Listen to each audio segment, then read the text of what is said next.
جو ایمان لے آئے ہو اپنے رب سے ڈرا کرو، جنہوں نے اس دنیا میں نیکی کی ان کے لیے بھلائی ہے، اور اللہ کی زمین کشادہ ہے، جو صبر کرنے والے ہیں ان کو بے شمار ثواب ملے گا۔ یہاں پر بھی اللہ تبارک و تعالی آیت نمبر 10 میں ہمیں کیا فرما رہا ہے؟ تقوی کے ثمرات، یعنی اگر آپ کو کسی جگہ میں رہتے ہوئے اللہ تبارک و تعالی کی عبادت، اللہ تعالیٰ سے جڑے رہنا دور کرتا ہے، تو پھر اللہ تعالیٰ فرما رہا ہے کہ میری زمین بہت وسیع ہے، اس جگہ میں رہ کر تم جو ہو وہ تکلیفیں برداشت مت کرو بلکہ ہجرت کر جاؤ۔ تو یہ آیت کے اندر اشارہ ہے نبی پاک صلی اللہ علیہ وسلم کو کہ یہاں جو مکے میں آپ کے اوپر پرسیکیوشن ہو رہی ہے، آپ کے صحابہ کو تنگ کیا جا رہا ہے، آپ کو تنگ کیا جا رہا ہے، دین کے اوپر آپ چھپ چھپ کے عمل کر رہے ہیں، سب کے سامنے اللہ کے گھر میں جا کے کلمہ بلند نہیں کر سک رہے ہیں، تو آپ تقوی اختیار کیجئے، اور یہاں اگر آپ کا کام نہیں چلتا تو آپ کیا کریں، یہاں سے سفر کر جائیے، اور اللہ کی زمین بہت وسیع ہے۔ آیت نمبر 11 میں فرماتا ہے اللہ قل انی امرت ان اعبد اللہ مخلصا لہ الدین، کہہ دیجئے کہ مجھ کو علم ہوا ہے کہ میں اللہ کی عبادت اس طرح کروں کہ عبادت کو اسی کے لیے خالص رکھوں، یعنی اللہ کی جو عبادت ہے نا وہ صرف اسی کے لیے ہو، کسی اور کو دکھانے والی نہ ہو۔ وما یؤمن اکثرهم باللہ الا وهم مشرکون، اللہ تعالیٰ فرماتے ہیں بہت سے تم میں سے ایمان لانے والے کسی نہ کسی نوع کے شرک میں مبتلا ہیں، یعنی اپنی عبادتوں کو اللہ کے سوا بھی کرتے ہیں، یعنی خواہش نفس کی عبادت میں لگے ہوئے ہیں۔ اللہ قرآن میں کہہ رہا ہے افرائیت من اتخذ الہہ ہوا، کیا آپ نے نہیں دیکھا ایسے شخص کو جو اپنی خواہش نفس کی پجاری بنا ہوا ہے، جو اس کی خواہش چاہتی ہے وہ اس کے لیے لگ جاتا ہے، وہ یہ بھی نہیں دیکھتا کہ وہ کسی انسان سے طلب کر رہا ہے کہ میری یہ خواہش تم پوری کر دو۔ تو اللہ تبارک و تعالیٰ انسان کو یہ بات سمجھا رہے ہیں کہ اگر تمہاری کوئی خواہش ہے، جائز خواہش ہے، تم چاہتے ہو وہ تو اللہ کے سامنے رکھو، کیونکہ اللہ سے اگر مانگنا ہے تو کیا جوتے کا تسمہ بھی اگر ٹوٹ جائے تو اللہ سے مانگو، اللہ کس کے ذریعے آپ کی مدد کرے گا یہ آپ کو پتہ بھی نہیں ہے۔ اور یہ بھی حکم ہوا ہے کہ میں سب سے اولین مسلمان بنوں۔ دیکھیں سب سے پہلے اولین مسلمان حضور نبی اکرم صلی اللہ علیہ وسلم پر جب وحی نازل ہوئی ہے تو سب سے پہلے ایمان کس کو آنا چاہیے تھا؟ حضور کے اوپر۔ یقین کس کو آنا چاہیے تھا؟ حضور کے اوپر۔ جب پہلی مرتبہ نبی صلی اللہ علیہ وسلم نے وحی آئی اور ان کے اوپر قرآن مجید نازل ہوا، اقرأ بسم ربک الذی خلق خلق الانسان من علق اقرأ وربک الاکرم الذی علم بالقلم علم الانسان ما لم یعلم، کہ نبی صلی اللہ علیہ وسلم اللہ کے نام سے پڑھیے، وہ بہت بڑا ہے جس نے آپ کو جو ہے نا پیدا کیا ہے اور جس نے آپ کو قلم کے ذریعے علم سکھایا ہے۔ حضور صلی اللہ علیہ وسلم تیزی سے بھاگ کے گئے اور حضرت خدیجۃ الکبریٰ کو فرمایا زملونی زملونی، مجھے اپنے ساتھ چپٹا لو، مجھے اپنے ساتھ لگا لو، مجھے اپنی چادر میں چھپا لو۔ کیوں؟ کیونکہ ان کو ایک ڈر لگا، کیفیت ان کے اوپر آئی کہ یار یہ میرے ساتھ کیا ہوا۔ تو سب سے پہلے مسلمان کون ہوئے؟ نبی اکرم صلی اللہ علیہ وسلم۔ سب سے پہلے انہوں نے اپنا سر تسلیم خم کیا، اس کے بعد جب بیوی نے سنا تو بیوی نے کہا کہ اللہ تعالیٰ آپ کو ضائع نہیں کرے گا، بلکہ آپ تو صلہ رحمی کرنے والے، آپ تو غریبوں کا خیال کرنے والے ہیں، آپ تو لوگوں کے اندر جو ہے وہ اچھی بات پھیلانے والے ہیں۔ تو انا اول المؤمنین مسلمین، کہ سب سے پہلے مسلمان میں بن جاؤں۔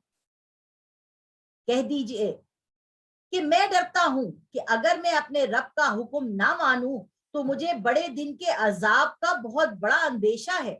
یعنی اللہ تعالیٰ کے رسول صلی اللہ علیہ وسلم اپنے بارے میں کہہ رہے ہیں کہ اگر میں بھی نہیں مانوں گا تو عذاب کا خدشہ ہے مجھے، تو پھر میں اور آپ کیا چیز ہیں۔ کہہ دیجئے میں اپنی عبادت کو اللہ کے لیے خالص کر کے اس کی عبادت کرتا ہوں۔ لوگ کہتے تھے کافر آ کے حضور صلی اللہ علیہ وسلم سے کہ اے نبی آپ ایسا کریے، ایک دن آپ ہمارے بھگوان کو پوج لیں، ایک دن ہم آپ کے کو کر لیں۔ تو اس پہ سورۃ الکافرون نازل ہوئی، قل یا ایھا الکافرون، کہہ دیجئے اے نبی صلی اللہ علیہ وسلم سے آپ کہہ دیجئے لوگ کافروں سے، اے کافروں نہ میں تمہارے رب کی عبادت کروں گا اور نہ تم میری کرو گے. تمہارا دین تمہارے ساتھ، میرا دین میرے ساتھ. تو یہاں پر اللہ تبارک و تعالی مخلصن کا لفظ جو ہے وہ دوسری مرتبہ استعمال کر رہا ہے کہ اخلاص کے ساتھ.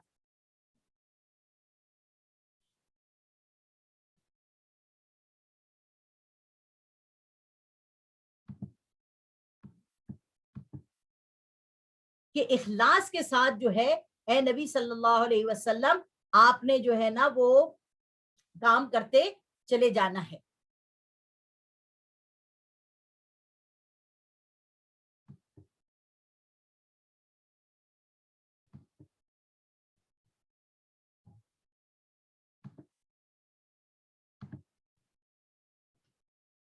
یہاں پر ہمیں یہ بات پتہ چل گئی فَاعْبُدُوا مَا شِئْتُم مِّن دُونِهِ قُلْ إِنَّ الْخَاسِرِينَ الَّذِينَ خَسِرُوا أَنفُسَهُمْ وَأَهْلِيهِمْ يَوْمَ الْقِيَامَةِ.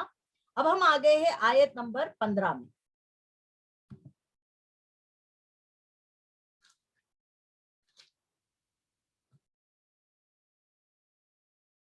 تو تم اس کے سوا جس کو چاہو عبادت، جس کی چاہو عبادت کرو. کہہ دیجئے کہ نقصان اٹھانے والے وہ ہیں جنہوں نے قیامت کے دن اپنے آپ کو اور اپنے گھر والوں کو نقصان میں ڈالا. دیکھو یہی کھلا نقصان ہے. یہاں پر اللہ تبارک و تعالی ہمیں بتا رہے ہیں کہ جس نے اللہ کی عبادت نہیں کی، جس نے دوسروں کی عبادت میں اپنا ٹائم صرف کیا، اس نے کیا کیا؟ اپنے آپ کو بھی آگ میں ڈالا اور اپنے بچوں کو روٹیاں، پراٹھے اور مزے مزے کی چیزیں اور ساری کی ساری جو نعمتیں دے رہے ہیں، وہ بجائے اس کے کہ سب سے بڑی نعمت فَبِذَلِكَ فَلْيَفْرَحُوا هُوَ خَيْرٌ مِّمَّا يَجْمَعُونَ، سب سے بڑی نعمت اللہ تبارک و تعالیٰ کی کیا ہے؟ قرآن مجید ہے. قرآن مجید جیسی نعمت نہ خود لی نہ بچوں کو دی، اور اس کے بعد جو ہے وہ انسان کو کہہ رہا ہے اللہ تبارک و تعالیٰ سب سے زیادہ نقصان میں وہ ہے جس نے قیامت کے دن اپنے آپ کو بھی آگ میں ڈالا اور اپنے گھر والوں کو بھی نقصان میں ڈالا. دیکھو یہی کھلا نقصان ہے. ان کے لیے ان کے اوپر آگ کے سائبان ہوں گے اور نیچے بھی آگ کے فرش ہوں گے. یہ وہ عذاب ہے جس سے اللہ اپنے بندوں کو ڈراتا ہے.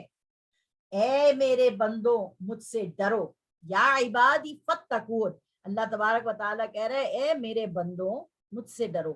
یہ بندہ لفظ اللہ تبارک و تعالیٰ کے رسول صلی اللہ علیہ وسلم فرماتے ہیں میرے جتنے بھی نام اللہ نے قرآن میں رکھے، یا ایھا المزمل، یاسین، یا ایھا النبی، یا ایھا الرسول، یا محمد، یہ سارے ناموں میں سب سے بہترین نام جو مجھے اپنے لیے پسند ہے وہ کون سا ہے؟ وہ ہے بندہ، عبد.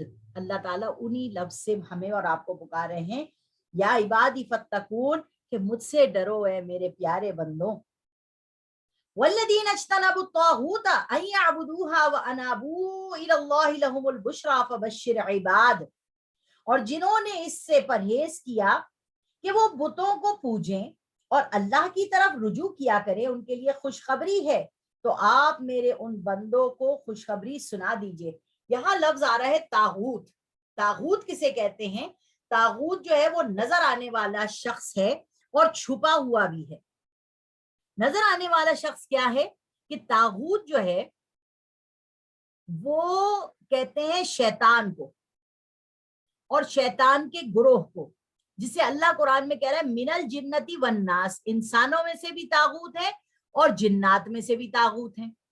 انسانوں میں طاغوتوں میں سب سے بہترین طاغوت کون بتایا گیا ہے؟ فرعون. فرعون جو تھا وہ کیا کرتا تھا؟ وہ لوگوں کو نیکی سے روکتا تھا، برائی کی دعوت دیتا تھا. یعنی بیٹوں کو قتل کر رہا تھا اور بیٹیوں کو زندہ رکھتا تھا تاکہ وہ ان کے ساتھ بدکاری کا فعل عام کر سکے. اسی طریقے سے طاغوت آج کے زمانے میں وہ ماں باپ ہیں، وہ بہن بھائی ہیں، وہ استاد ہیں، وہ شاگرد ہیں جو شیطان کی باتوں کو اپنے اسٹوڈنٹس کو سکھا رہے ہیں، جس کو الگورزم کہتے ہیں. ٹھیک ہے، آپ اپنے اسٹوڈنٹ کو بجائے اس کے کہ قرآن کی، دین کی، نیکی کی بات بتائیں، آپ ان کو جو ہے وہ اللہ سے دور کرنے کی باتیں بتا رہے ہیں، حجاب پہننے سے روک رہے ہیں، ماں باپ روک رہے ہیں، بیٹوں کو داڑیاں رکھنے سے روک رہے ہیں. یہ کیا ہے؟ یہ طاغوت ہیں.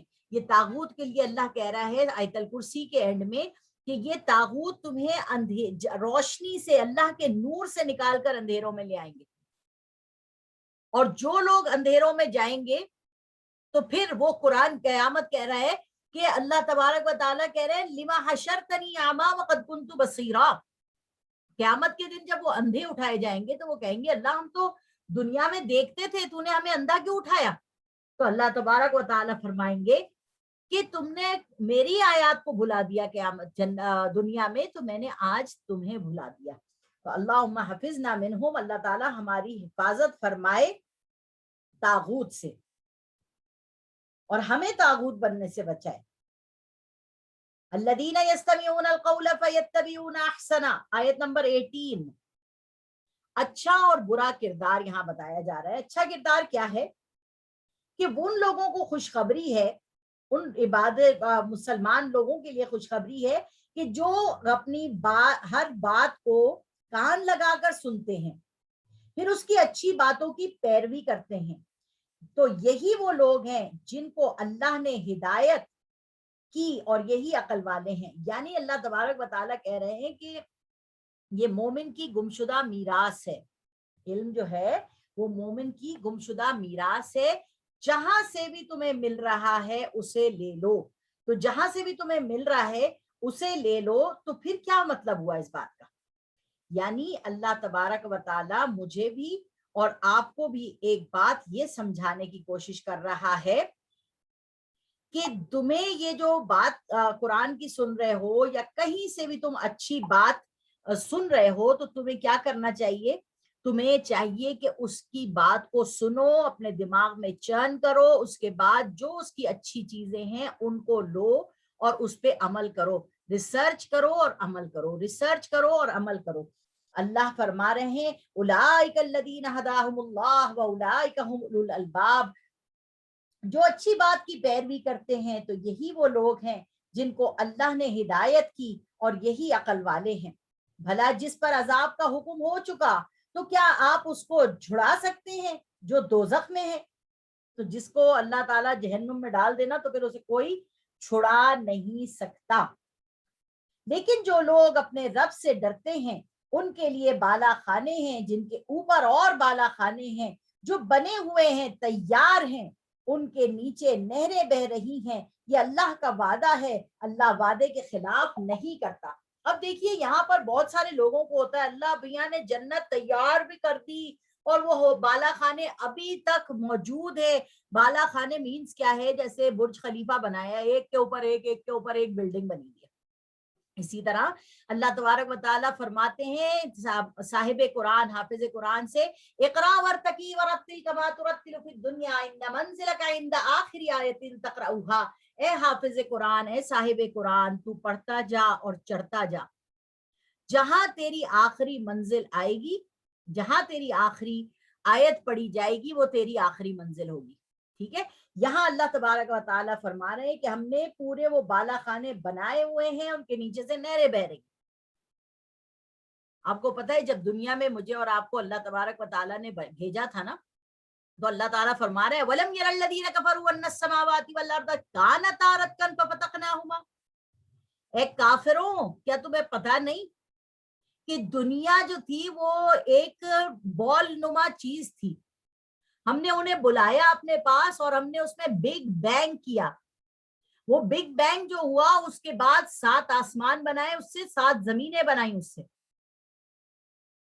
اسی دنیا کے گولے سے ہی آسمان بنائے، اسی سے زمین بنی ہے۔ اور پھر اللہ تبارک و تعالیٰ نے اس کے اندر سالوں سال پانی برستا رہا تاکہ اس کی تپن کو، اس کی گرمی کو کم کیا جائے۔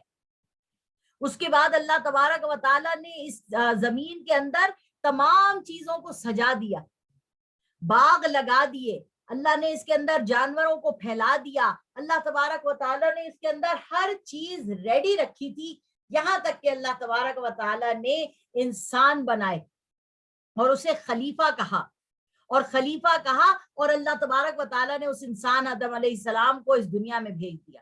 اسی طریقے سے آپ ایک بات اور سمجھیے کہ اللہ تبارک و تعالیٰ فرماتے ہیں، اسی سورت کی شروع میں ہم نے پڑھا تھا کہ پہلے زمانے میں مرد اور عورت ایک ہی تھے، حضرت آدم علیہ السلام کو اللہ تبارک و تعالیٰ نے پیدا کیا اور انہی کے اندر حوا کو رکھا.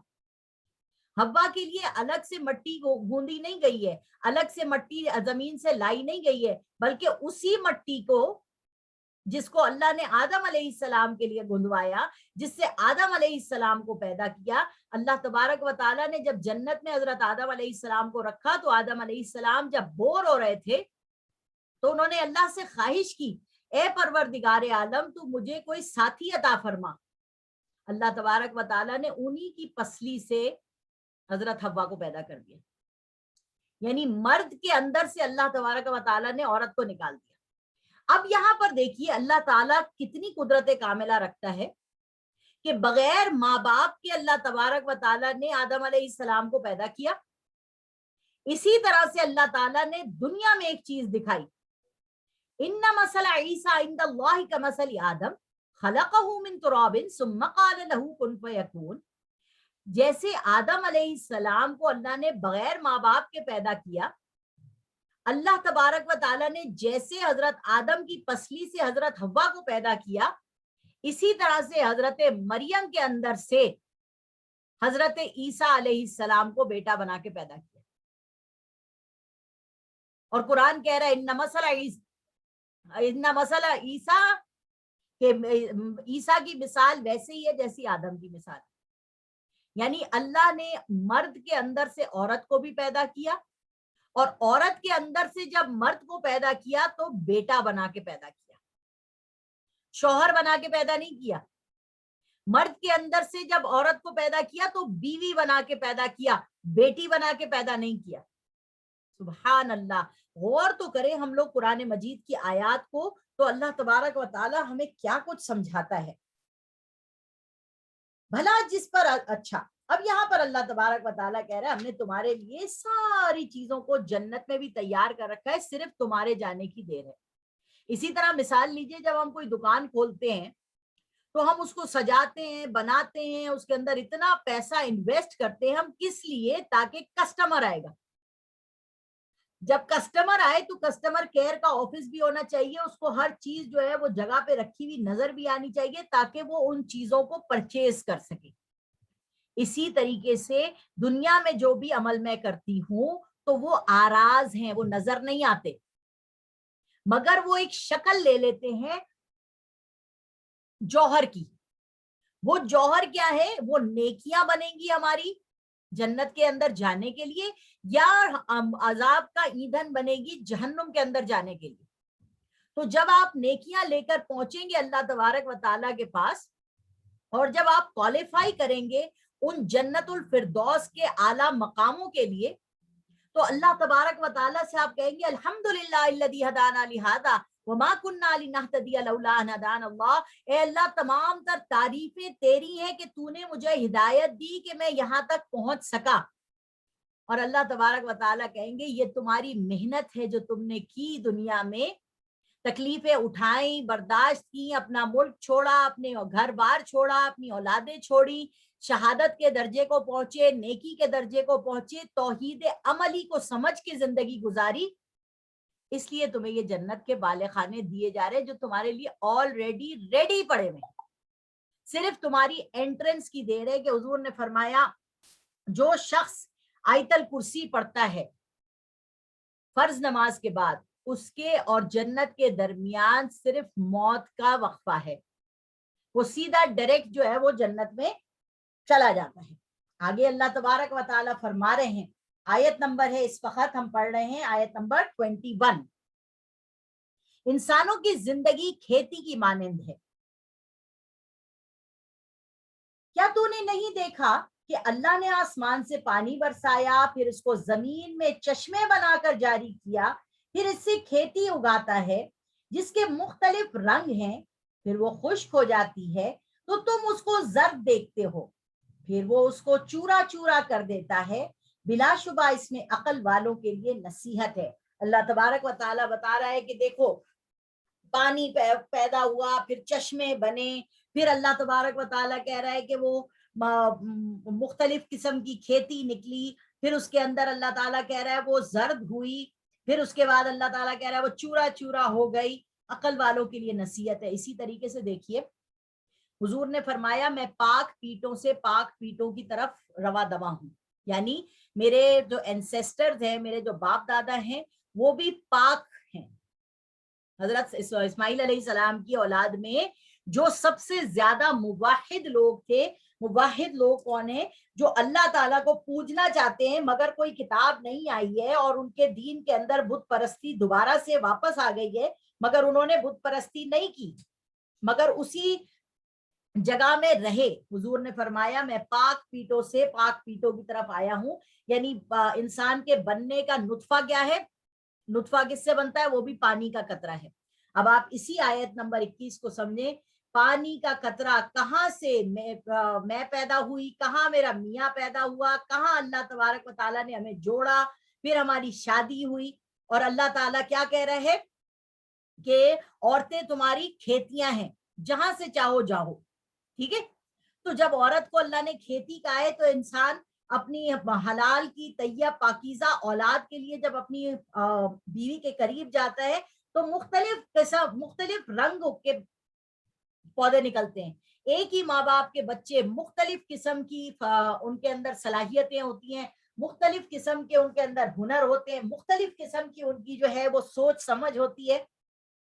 تو یہاں پر اللہ تبارک و تعالیٰ کیا فرما رہے ہیں کہ مختلف قسم کے تمہارے بچے ہوتے ہیں, پھر وہ بڑے ہوتے ہیں, پھر وہ بوڑھے ہو جاتے ہیں, پھر ایک ٹائم آتا ہے وہ مر جاتے ہیں.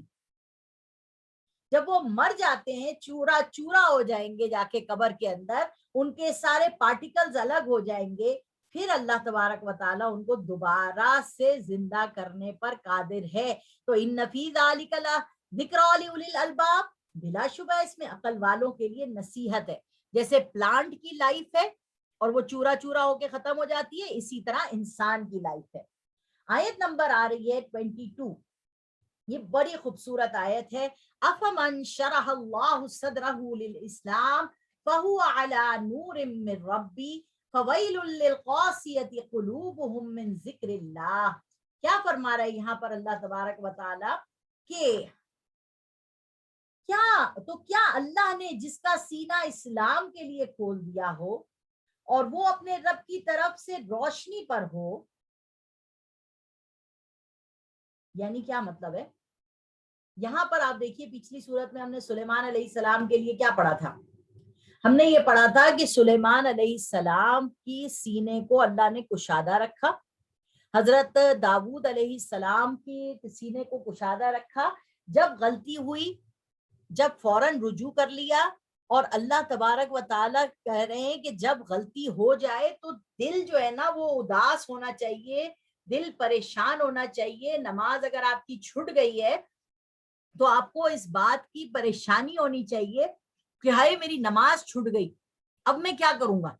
سمجھ آ رہی ہے؟ ہم یہاں نماز قضا ہو جاتی ہے, چھٹ جاتی ہے, روزہ چھٹ جاتا ہے, ہمیں پرواہ نہیں ہوتی, ہم اس کی سگنیفیکینس کو جانتے نہیں ہیں. اب بقرہ عید آ رہی ہے, بہت سے لوگ جو ہے نا ان کو بقرہ عید کی کوئی سگنیفیکینس نہیں ہے. وہ کہتے ہیں اتنا پیسہ ہم گوشت کے اوپر ضائع کر رہے ہوتے, اتنی ہم اکانومی اپنی ضائع کر رہے ہیں, کسی گھر کا راشن دلوا دیں, کسی کی بیٹی کی شادی کروا دیں, کسی کا کوئی اچھا کام کروا دیں, اسی پیسے سے تو زیادہ بہتر نہیں ہے بنسبت اس کے کہ ہم جانور کاٹیں. نہیں, جو جانور کاٹنے کی اہمیت اللہ تبارک و تعالیٰ نے قرآن و حدیث میں دی ہے اور اسلام میں دین میں جس کا سگنیفیکینس ہے اس کو ماننا لازمی ہے. تو اس کا مطلب ہے فمن شرح اللہ صدرہ للاسلام, کہ جو بھی اللہ تعالیٰ کا حکم ہے دین کے بارے میں, اسلام کے بارے میں, اللہ تعالیٰ اس کا نور سے دل کھول دے. فویل للقاسیۃ قلوبہم, اور ان کے لیے خرابی ہے جن کے دل میں اللہ کی یاد سے متاثر ہی نہیں ہوتے. یہی لوگ کھلی گمراہی میں ہیں. جیسے سلیمان علیہ السلام کی نماز قضا ہوئی تو وہ اتنے ڈسٹرب ہو گئے کہ وہ جب اپنے تخت پہ بیٹھے تو افسوس کے اندر وہ ایک جسد بن گئے, اور ان کو اتنا دکھ, اتنا افسوس, اتنا کرب ہوا کہ یار میرے نماز قضا ہو گئی, مجھے پتہ ہی نہیں چلا ٹائم کا. سمجھ آ رہی ہے؟ تو دل میں جب آپ کے شرمندگی آ جائے اپنے گناہ سے, دل میں جب آپ کے پچھتاوا آ جائے, کیونکہ جو گزرا ہوا وقت ہے وہ واپس تو نہیں لوٹے گا, جب وہ آپ کے دل میں پچھتاوا آتا ہے اور آپ توبہ کرتے ہیں، استغفار کرتے ہیں، تو اللہ تبارک و تعالیٰ آپ کو اور اونچے درجے پر چڑھا دیتا ہے۔ جب اللہ تبارک و تعالیٰ آپ کو اور اونچی درجے پر چڑھا دیتا ہے تو پھر آپ کو جو ہے نا اللہ تبارک و تعالیٰ کا قرب جو ہے وہ اور زیادہ نصیب ہو جاتا ہے۔ تو یہاں اللہ تعالیٰ فرما رہے ہیں کہ ان کے لیے خرابی ہے جن کے دلوں میں کوئی متاثر ہی نہیں ہوتے، اللہ تبارک و تعالیٰ کی یاد نہ بھی کی ہو تو کوئی بات نہیں۔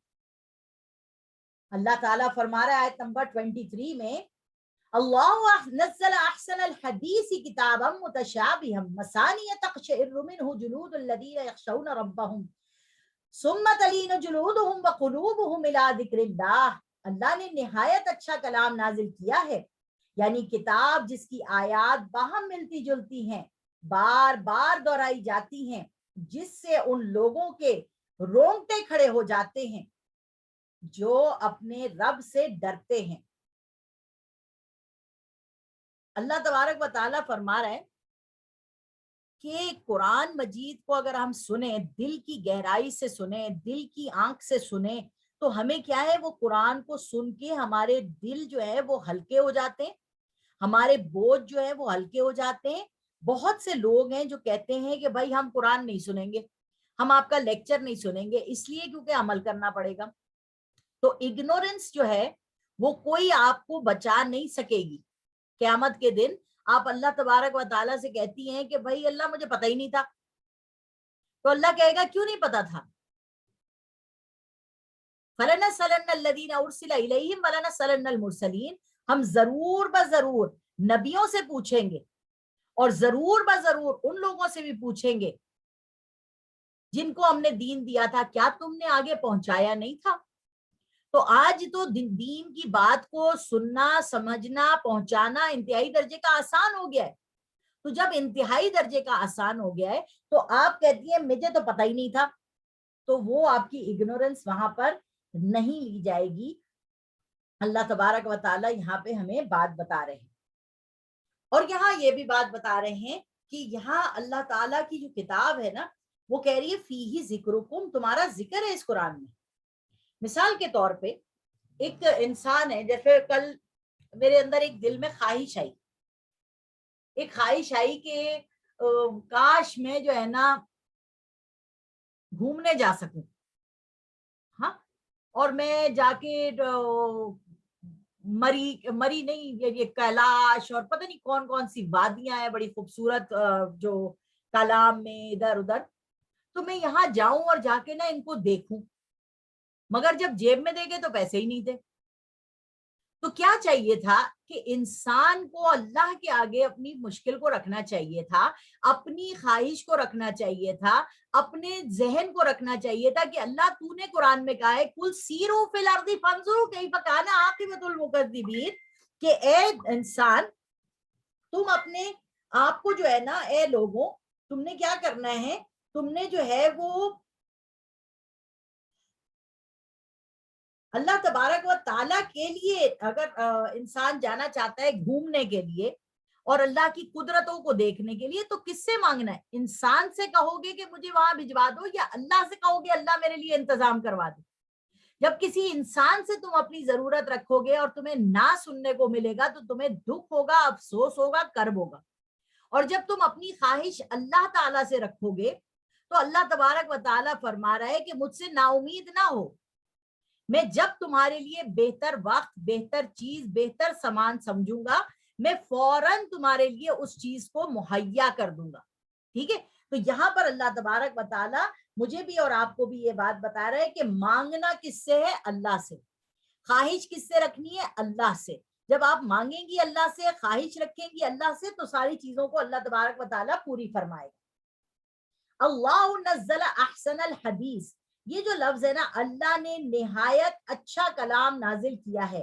حدیث کہتے ہیں کلام کو، اچھے کلام کو۔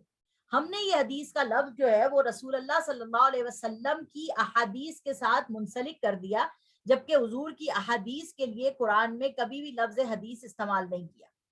حدیث ایک نارمل ورڈ ہے، ٹھیک ہے، نارمل ورڈ سے مراد حدیث اچھی بات کو کہتے ہیں، مگر ہم نے اس ورڈ کو نبی پاک صلی اللہ علیہ وسلم کی باتوں کے ساتھ جو ہے نا وہ کنیکٹ کر دیا ہے، اور نبی صلی اللہ علیہ وسلم کی باتوں کے ساتھ جب ہم نے اس کو لفظ حدیث کو کنیکٹ کر دیا تو اب ہم کسی اور کی بات کو، یعنی جو میں اس وقت آپ کے سامنے بول رہی ہوں وہ بھی احسن الحدیث ہے، اچھی بات ہے، مگر اس اچھی بات کو آپ حدیث نہیں کہیں گے، آپ کہیں گے مریم نے یہ بتایا تھا. ٹھیک ہے، تو یہاں پر اللہ تبارک و تعالیٰ کہہ رہے ہیں کہ میں نے بہت اچھی ایک کتاب نازل کی ہے جس کی آیات باہم ملتی جلتی ہیں. یعنی آپ حضرت آدم علیہ السلام کا قصہ پڑھیں گی تو 7 دفعہ قرآن مجید میں آئے گا. آپ روزانہ کی قرآن کی تلاوت چاند کے حساب سے کریں گی تو ہر دوسرے دن آپ کو حضرت آدم علیہ السلام کا قصہ کسی دوسری طریقے سے سمجھ میں آئے گا اور بتایا جائے گا. بار بار دہرائی جاتی ہیں. فَبِأَيِّ آلَاءِ رَبِّكُمَا تُكَذِّبَانِ جو ہم سورہ یاسین پڑھنے سورہ رحمان پڑھیں گے اس میں 31 مرتبہ اللہ نے ایک ہی بات کو بار بار دہرایا ہے. اس کی وجہ کیا ہے؟ اسی طریقے سے ہم نے پیچھے ایک سورت پڑھی اس میں بار بار اللہ نے کہا ان الذین لا یرجون لقاءنا، وہ لوگ جو ہم سے ملنے کی امید ہی نہیں رکھتے،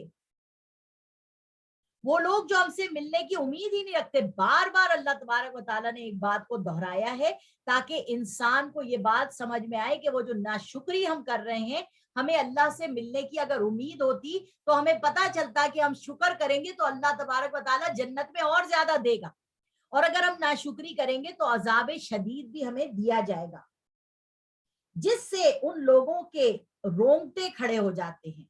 یعنی ایسی خوبصورت قرآن کے اندر اللہ کہہ رہا ہے بہترین بات کی ہے کہ رونگٹے کھڑے ہو جاتے ہیں. رونگٹے کھڑے ہونے کا مطلب ایک تو ڈر سے ہوتا ہے کہ آپ کے ڈر کے مارے جو ہے نا رونگٹے کھڑے ہو گئے. ایک آپ کے رونگٹے کھڑے ہوتے ہیں کہ جب آپ کوئی پرابلم میں ہوتی ہیں، دل کی کسی کیفیت میں ہوتی ہیں، تو آپ جب قرآن کو تلاوت کرتی ہیں، قرآن مجید کو پڑھتی ہیں تو آپ کو رونا آ جاتا ہے کہ اللہ تو نے میرے لیے کتنی آسانیاں کی ہوئی ہیں اور میں نے اپنی زندگی کو کتنا مشکل کیا ہوا ہے. جو اپنے رب سے ڈرتے ہیں پھر ان کے دل اور بدن نرم ہو کر اللہ کی یاد کی طرف متوجہ ہوتے ہیں. یعنی جب آپ کو کوئی مسئلے کا حل اپنا مل جاتا ہے، جب آپ ریلیکس ہو جاتی ہیں، تو جب آپ دیکھیں گھر سے ہم کہیں نکل کے جاتے ہیں اور جب ہم واپس گھر پہنچتے ہیں تو ہم کیا کہتے ہیں، اوف اللہ تیرا شکر ہے کہ ہم گھر پہنچ گئے. ٹھیک ہے، تو یہاں پر اللہ تبارک و تعالیٰ کہہ رہے کہ جب تمہارے اللہ کے خوف سے، اللہ کی محبت میں اپنے پریشانی کا حل تمہیں مل جاتا ہے، اپنی بات کا جواب تمہیں مل جاتا ہے اللہ کی کتاب سے، اور پھر تمہارے بدن جو ہیں وہ نرم پڑ جاتے ہیں اور اللہ تعالیٰ کی یاد کی طرف متوجہ ہو جاتے ہیں، یہی اللہ کی ہدایت ہے. وہ اس سے جس کو چاہتا ہے ہدایت دیتا ہے، اور جس کو اللہ گمراہ کر دے اس کو کوئی ہدایت دینے والا نہیں ہے. اب یہاں جو یہ آیت ہے کہ جس کو اللہ گمراہ کرتے، اللہ گمراہ نہیں کرتا. انسان کے اندر گمراہی بھی رکھی ہے، فَأَلْهَمَهَا فُجُورَهَا وَتَقْوَاهَا، انسان میں ہدایت بھی رکھی ہے اور اللہ تبارک و تعالیٰ نے گمراہی بھی رکھی ہے. انسان کو اختیار دیا ہے کہ تم اگر ہدایت کے رستے پر چلو گے تو تمہاری مدد کر دی جائے گی، اگر تم گناہ کے رستے پر چلو گے تو تمہاری مدد شیطان کر دے گا اور تمہاری مدد کر دی جائے گی. تو اللہ تبارک و تعالیٰ فرما رہا ہے کہ میں گمراہ نہیں کرتا، اختیار تمہارے پاس ہے، تم کیا کرتے ہو.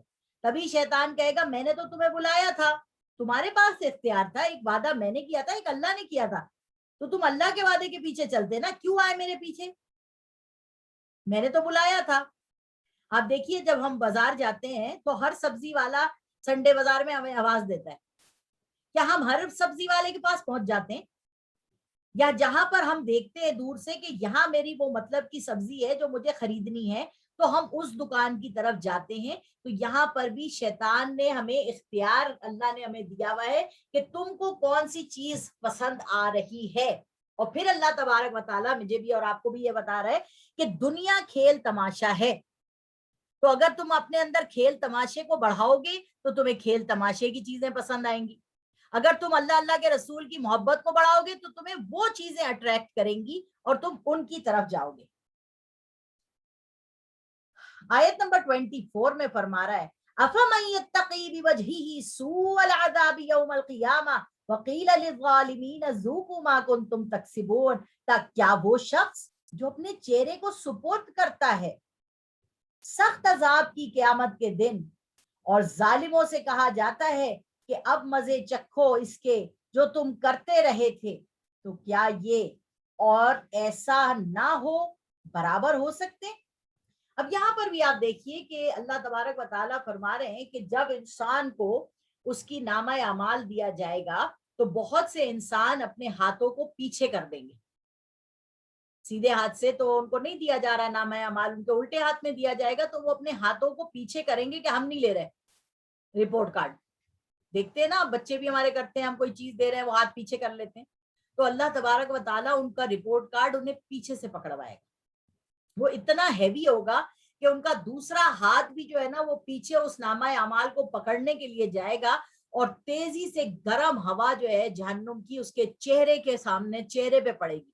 ابھی آپ اس وقت دیکھیے گرمی اتنی شدید ہے یہاں پر، اے سی چلنے کے باوجود بھی ہوا نہیں آ رہی، مگر ایسا ہے کہ میں جا کے سیدھی سامنے بیٹھ جاؤں گی اے سی کے اور منہ پہ ٹھنڈی ہوا آئے گی، جسم پہ پسینہ آ بھی رہا ہو تو کوئی بات نہیں، چہرے پہ ٹھنڈی ہوا آنی چاہیے۔ یہاں اللہ تعالیٰ کہہ رہا ہے کہ جو گناہگار ہی تم نے اپنے چہرے کے ساتھ کیے ہیں، تمہارے چہرے کو جب آگ چھوئے گی، آگ کی لپٹیں تمہارے چہرے کے اوپر آئیں گی، تب تم کیا کرو گے اس وقت جب تم اپنے ہاتھوں سے اپنے چہرے کو بھی نہیں چھپا سکو گے۔ آیت نمبر ہے 25۔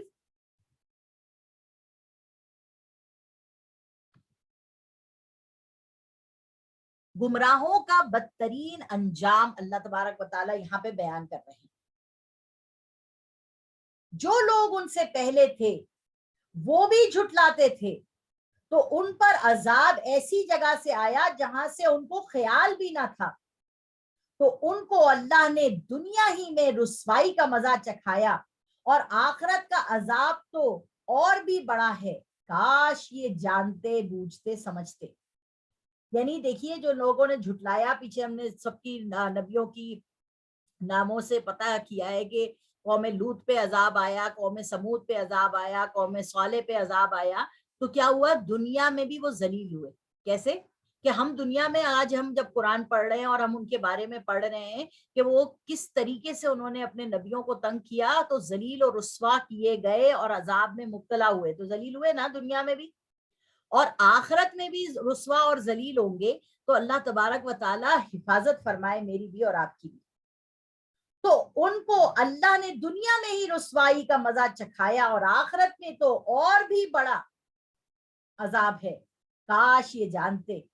وَلَقَدْ ضَرَبْنَا لِلنَّاسِ فِي هَذَا الْقُرْآنِ مِنْ كُلِّ مَثَلٍ لَعَلَّهُمْ يَتَذَكَّرُونَ، اور ہم نے اس قرآن میں لوگوں کے لیے ہر قسم کی مثالیں بیان کی ہیں تاکہ یہ لوگ نصیحت اختیار کریں، کہ وہ قرآن ہے، عربی زبان کا ہے، جس میں کوئی کجی نہیں ہے، تاکہ یہ لوگ ڈریں۔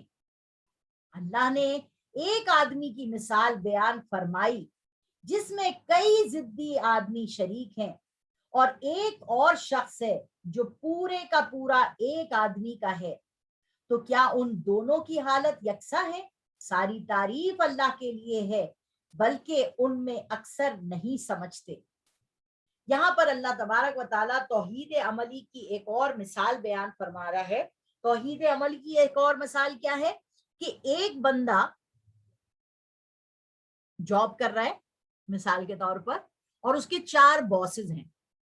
ہر باس جو ہے نا اس کو کہہ رہا ہے، ایک کہہ رہا ہے پرنٹ آؤٹ نکال کے لاؤ، ایک کہہ رہا ہے مجھے ٹائپنگ کر کے دو، ایک کہہ رہا ہے مجھے پانی لا کے دو، ایک کہہ رہا ہے کہ تم جو ہو نا وہ میرے بچوں کو وہاں سے لے آؤ۔ اب یہ چاروں جو لوگ ہیں وہ ایک دوسرے کی ضد میں اس ایک امپلائی کے پیچھے لگتے ہیں، اور اسی ٹائم کام بتاتے ہیں اس کو جب کسی دوسرے نے بتایا ہوتا ہے۔ اب آپ بتائیے اس امپلائی کا کیا حال ہوگا؟ یہ کسی ایک کو بھی راضی نہیں کر سکے گا۔ یہ ہے توحید عملی، کہ اتنے خداؤں کو، اتنی چیزوں کو راضی کرنے کے لیے جو تم بیٹھ رہے ہو، تو یہ سب تم سے راضی کبھی بھی نہیں ہوں گے، صرف اللہ تبارک و تعالی ہی تم سے راضی ہو سکتا ہے، اور کوئی راضی نہیں ہو سکتا۔ تو یہاں فرمایا، اور ایک وہ شخص ہے جو اللہ کی عبادت کرتا ہے، توحید پہ چلتا ہے، اور ایک ہی اللہ کے حکموں کے مطابق اپنی زندگی کو ڈھالتا ہے، تو کیا وہ اور وہ شخص جو 4 لوگوں کا غلام ہے، برابر ہو سکتے ہیں؟ یعنی اللہ عقل ہمیں سمجھا رہا ہے. انکا میتون و انہم میتون، اے نبی آپ کو بھی مرنا ہے اور ان کو بھی مرنا ہے.